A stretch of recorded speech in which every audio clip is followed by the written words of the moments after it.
ಎಲ್ಲರಿಗೂ ನಮಸ್ಕಾರ. ಇದು ಸುದ್ದಿ ವಿಶ್ಲೇಷಣೆ. ನಾನು ಶಶಿಧರ್ ಭಟ್. ಇದು ನನ್ನ ಡಿಜಿಟಲ್ ವಾಹಿನಿ. ಲೈಕ್ ಮಾಡಿ, ಸಬ್ಸ್ಕ್ರೈಬ್ ಮಾಡಿ, ಬೆಲ್ ಐಕಾನನ್ನು ಪ್ರೆಸ್ ಮಾಡಿ. ಹಾಗೆಯೇ ಸಾಧ್ಯ ಆದರೆ ನನ್ನ ಜೊತೆ ಕೈ ಜೋಡಿಸಿ ಸ್ವತಂತ್ರ ಪತ್ರಿಕೋದ್ಯಮಕ್ಕೆ ತಮ್ಮ ಸಹಕಾರ ಬೇಕು. ಎನಿವೆ, ಇದು ಇವತ್ತಿನ ಮಹತ್ವದ ಸುದ್ದಿ. ಭಾರತೀಯ ಜನತಾ ಪಕ್ಷ ನಾಳೆ ನಾಯಕರ ಸಭೆಯೊಂದನ್ನು ಕರೆದಿದೆ.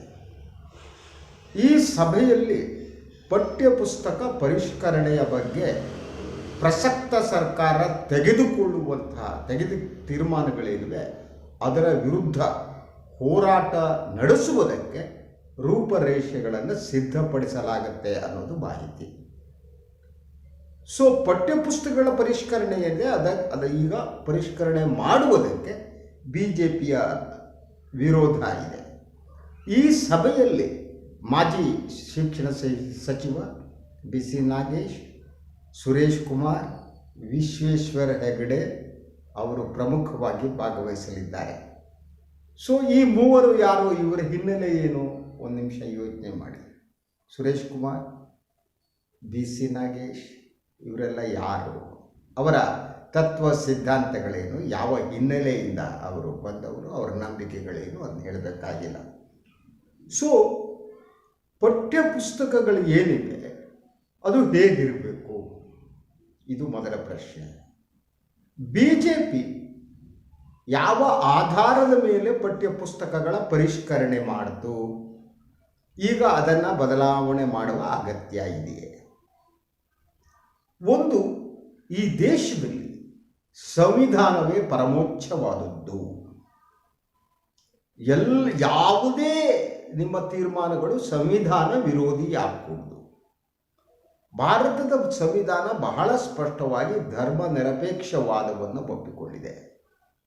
ಈ ದೇಶ ಎಲ್ಲ ಧರ್ಮಗಳ ಎಲ್ಲ ನಂಬಿಕೆಗಳ ಜನರಿಗೆ ಸೇರಿದ್ದು. ಇದು ಯಾವುದೋ ಒಂದು ಧರ್ಮದ ಜನರಿಗೆ ಸೇರಿಲ್ಲ. ಪಠ್ಯಪುಸ್ತಕಗಳು ಪ್ರತಿಪಾದನೆ ಮಾಡಬೇಕಾದ್ದು ಇದನ್ನೇ.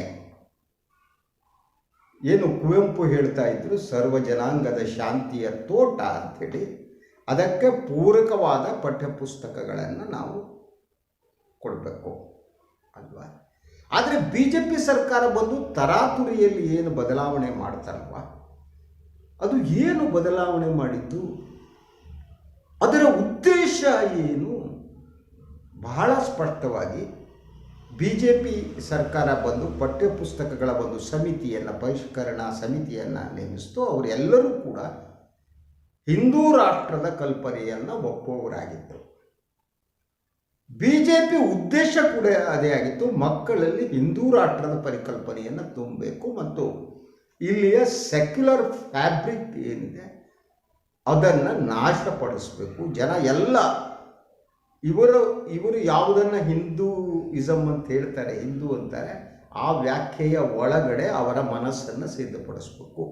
ಇದನ್ನು ಇನ್ನೂ ಸರಳವಾಗಿ ಹೇಳೋದಿದ್ದರೆ ಅವರನ್ನು RSSನ ಕಾಲಾಳುಗಳನ್ನಾಗಿ ಸಿದ್ಧಪಡಿಸಬೇಕು ಅನ್ನೋದು ಅವರ ಉದ್ದೇಶ ಆಗಿತ್ತು. ಆ ಕಾರಣಕ್ಕೆ ಪಠ್ಯಪುಸ್ತಕಗಳ ಪರಿಷ್ಕರಣೆಯಲ್ಲಿ ಸಂವಿಧಾನ ವಿರೋಧಿಯಾದ ಕೆಲವು ತೀರ್ಮಾನವನ್ನು ತೆಗೆದುಕೊಳ್ಳಲಾಯಿತು. ಒಂದು, ಇಡೀ ಈ ಪಠ್ಯಕ್ರಮದ ಬದಲಾವಣೆ. ಈ ಬದಲಾವಣೆಯಲ್ಲಿ ಹೆಡ್ಗೇವಾರ್ ಅವರ ಪಾಠ ಬಂತು. ಸೊ ಹೆಡ್ಗೇವಾರ್ ಯಾರು? ಈ ಹೆಡ್ಗೇವಾರ್, ಸಾವರ್ಕರ್ ಇವರೆಲ್ಲ ಯಾರು? ಇವರು ಹಿಂದೂ ರಾಷ್ಟ್ರ ಪ್ರತಿಪಾದಕರು, ಗಾಂಧೀಜಿಯವರ ವಿರೋಧಿಗಳು. ಗಾಂಧಿಯವರು ಹೇಳ್ತಾ ಇದ್ದ ಅಹಿಂಸಾವಾದ ಏನಿದೆ ಅದರ ವಿರೋಧಿಗಳು. ಇದು ಬಹಳ ಸ್ಪಷ್ಟವಾಗಿದೆ. ಸೊ ಇವರ ಪಾಠವನ್ನು ನೀವು ಸೇರಿಸುವ ಮೂಲಕ ಮಕ್ಕಳಲ್ಲಿ ಇಂಡೈರೆಕ್ಟ್ಲಿ ಗಾಂಧಿ ವಿರೋಧವನ್ನು ತುಂಬೋದು ಮತ್ತು ಹೆಡ್ಗೇವಾರ್, ಸಾವರ್ಕರ್ ಅಂತವರನ್ನು ವಿಜೃಂಭಿಸುವಂತೆ ಮಾಡೋದು, ಶಾಂತಿಯನ್ನು ವಿರೋಧಿಸೋದು, ಸೊ ಅಹಿಂಸೆಯನ್ನು ವಿರೋಧಿಸೋದು. ಯಾಕೆಂದರೆ ನೀವು ಪಠ್ಯಪುಸ್ತಕದ ಅದು ಅವರಿಗೆ ಸಂಬಂಧಪಟ್ಟ ಬೇರೆ ಪುಸ್ತಕಗಳನ್ನು ಮಕ್ಕಳು ದೊಡ್ಡವರಾದ್ಮೇಲೆ ಓದಕ್ಕೆ ಪ್ರಾರಂಭ ಮಾಡ್ತಾರೆ. ಅಂದರೆ RSS ಸಾಹಿತ್ಯ ಅನ್ನೋದೇನಿದೆ ಈ ದೇಶದಲ್ಲಿ, ಆ RSS ಸಾಹಿತ್ಯವನ್ನು ಎಲ್ಲಗಳೆಡೆ ಪಸರಿಸುವಂಥದ್ದು ಇದು ಇವರ ಬಹಳ ಸ್ಪಷ್ಟವಾದ ಉದ್ದೇಶ ಆಗಿತ್ತು. ಅದರ ಜೊತೆಗೆ ಮುಸ್ಲಿಂ ವಿರೋಧ, ಟಿಪ್ಪು ಬಗ್ಗೆ ಇದ್ದಂಥ ಪಠ್ಯಕ್ರಮಗಳನ್ನೆಲ್ಲ ತೆಗೆದುಹಾಕೋದು, ಕೆಲವೇ ಸಾಲುಗಳಲ್ಲಿಡೋದು, ಟಿಪ್ಪು ನಿಜವಾಗಿ ಹೇಗಿದ್ದ ಏನಿದ್ದ ಅನ್ನುವುದನ್ನು ಏನಿದೆ ಅದಕ್ಕೆ ತಮ್ಮ ಕಣ್ಣಿನ ನೇರಕ್ಕೆ ಅವರನ್ನು ವಿಶ್ಲೇಷಿಸುವುದು, ಅದರಲ್ಲೇ ಜನರನ್ನು ತುಂಬುತ್ತಾ ಹೋಗುವುದು. ಟಿಪ್ಪು ಅವನಿಗೆ ಮೈಸೂರಿನ ಹುಲಿ ಅಂತ ಕರೀತಿದ್ರು. ಅದು ಇರುಕೂಡ್ದು, ಮೈಸೂರಿನ ಹುಲಿ ಅಂತ ಇದ್ದುಬಿಟ್ರೆ ಇರುಕೂಡ್ದು ಅಂಥದನ್ನು ತೆಗೆದುಹಾಕುವಂತಹ ಒಂದು ಕೆಲಸವನ್ನು ಕೂಡ ಇವರು ಮಾಡ್ತಾ ಬಂದರು. ಇವರ ಉದ್ದೇಶ ಬಹಳ ಸ್ಪಷ್ಟವಾಗಿತ್ತು, ಅದು ಸಂವಿಧಾನ ವಿರೋಧಿಯಾದದ್ದು. ಅದರ ಜೊತೆಗೆ ಈ ಸಮಿತಿ ನೇಮಕ ಮಾಡುವ ಸಂದರ್ಭದಲ್ಲೂ ಕೂಡ ಕೆಲವು ಮಾನದಂಡಗಳನ್ನು BJP ಅನುಸರಿಸಲಿಲ್ಲ. ಯಾರನ್ನು ಪುಸ್ತಕ ಪರಿಷ್ಕರಣಾ ಸಮಿತಿಗೆ ನೇಮಿಸಬೇಕು, ಯಾರನ್ನು ನೇಮಿಸಕೂಡದು, ದ್ವೇಷವನ್ನು ಹಬ್ಬುವವರನ್ನು ನೇಮಿಸ್ತೀರಾ, ಅವರ ಹಿನ್ನೆಲೆ ಏನು, ಅಧ್ಯಕ್ಷರಾದ ಚಕ್ರತೀರ್ಥಗಳು ವಕ್ರತೀರ್ಥಗಳು ಏನನ್ನು ಪ್ರತಿಪಾದನೆ ಮಾಡ್ತಾ ಬಂದರು, ಅವರ ಮಾತುಗಳು ಸಂವಿಧಾನಬದ್ಧವಾಗಿದ್ದೇವೆ, ಸಂವಿಧಾನ ವಿರೋಧಿಯಾಗಿದ್ದೆ, ಅಂಥವರನ್ನು ತಂದು ಕೂಡಿಸಿದ್ದು. ಅದರ ಜೊತೆಗೆ ಪಠ್ಯಕ್ರಮಗಳ ಪರಿಷ್ಕರಣೆಗೆ ಸಮಿತಿ ಹಲವು ತಿಂಗಳುಗಳ ಕಾಲ ಸತತವಾಗಿ ಚರ್ಚೆ ನಡೆಸಬೇಕು. ಅದಕ್ಕೆ ಕಾರಣಗಳು, ಯಾಕೆ ಪಠ್ಯಪುಸ್ತಕದಲ್ಲಿ ಇಂಥ ಪಾಠ ಬೇಕಾಗಿಲ್ಲ, ಯಾಕೆ ಇಂತಹ ಪಾಠ ಬೇಕಾಗಿದೆ, ಆ ವಿವರಗಳನ್ನು ನಮೂದಿಸಬೇಕು. ಆ ವಿವರಗಳನ್ನು ಜನಸಾಮಾನ್ಯರ ಮುಂದೆ ಇಡಬೇಕು. ಅದು ಯಾವುದನ್ನು ಮಾಡದೆ ತರಾತುರಿಯಿಂದ ಅವರು ಪಠ್ಯಪುಸ್ತಕಗಳ ಪರಿಷ್ಕರಣೆ ಮಾಡಿದರು. ಅಂದರೆ RSS ತತ್ವ ಸಿದ್ಧಾಂತಗಳಿಗೆ ಪೂರಕವಾದ, RSS ತತ್ವ ಸಿದ್ಧಾಂತವನ್ನು ಪ್ರಚಾರ ಮಾಡುವ ಕೆಲಸಕ್ಕಾಗಿ ಪಠ್ಯಕ್ರಮವನ್ನು ಪಠ್ಯಪುಸ್ತಕವನ್ನು ಬಳಸ್ಕೊಳ್ಳಿ ಅಂತ ನಡೀತು. ಇದನ್ನು ಬದಲಾವಣೆ ಮಾಡಬೇಕಾದ್ದು ಸಂವಿಧಾನವನ್ನು ಗೌರವಿಸುವ ಎಲ್ಲ ಸರ್ಕಾರಗಳ ಕರ್ತವ್ಯ. ಯಾರೇ ಸರ್ಕಾರದಲ್ಲಿ ಯಾವುದೇ ಪಕ್ಷ ಇರಲಿ, ಅದು ಸಂವಿಧಾನ ವಿರೋಧಿಯಾಗಿ ನಡೆದುಕೊಳ್ಳಕ್ಕೆ ಸಾಧ್ಯ ಆಗಲ್ಲ. BJP ಅವರ ಕಾರ್ಯಕರ್ತರು ಸಂವಿಧಾನ ವಿರೋಧವಾಗಿ ನಡೆದುಕೊಂಡ ಹಲವು ಉದಾಹರಣೆಗಳಿವೆ, ಅದನ್ನು ನಾನು ಇಲ್ಲಿ ಪಟ್ಟಿ ಮಾಡಬಹುದು. ಸೊ ಹೀಗಾಗಿ ಪರಿಷ್ಕರಣೆ ಒತ್ತಾಯ ದರ್ ಇಸ್ ಒನ್ ಪಾರ್ಟ್. ಅದರ ಜೊತೆಗೆ ನಮ್ಮದು ಜನತಂತ್ರ, ಇಟ್ ಇಸ್ ಎ ಡೆಮೋಕ್ರಸಿ. ಸರ್ಕಾರ ಬಹುಮತದ ಸರ್ಕಾರ ಬಂದಿದೆ, 135 ಸ್ಥಾನಗಳನ್ನು ಗೆದ್ದು ಬಂದಿದೆ. ಅಂದರೆ ರಾಜ್ಯದ ಜನ ಈ ಸರ್ಕಾರವನ್ನು ಅಧಿಕಾರದ ಗದ್ದುಗೆ ಮೇಲೆ ಕೂಡಿಸಿದ್ದಾರೆ.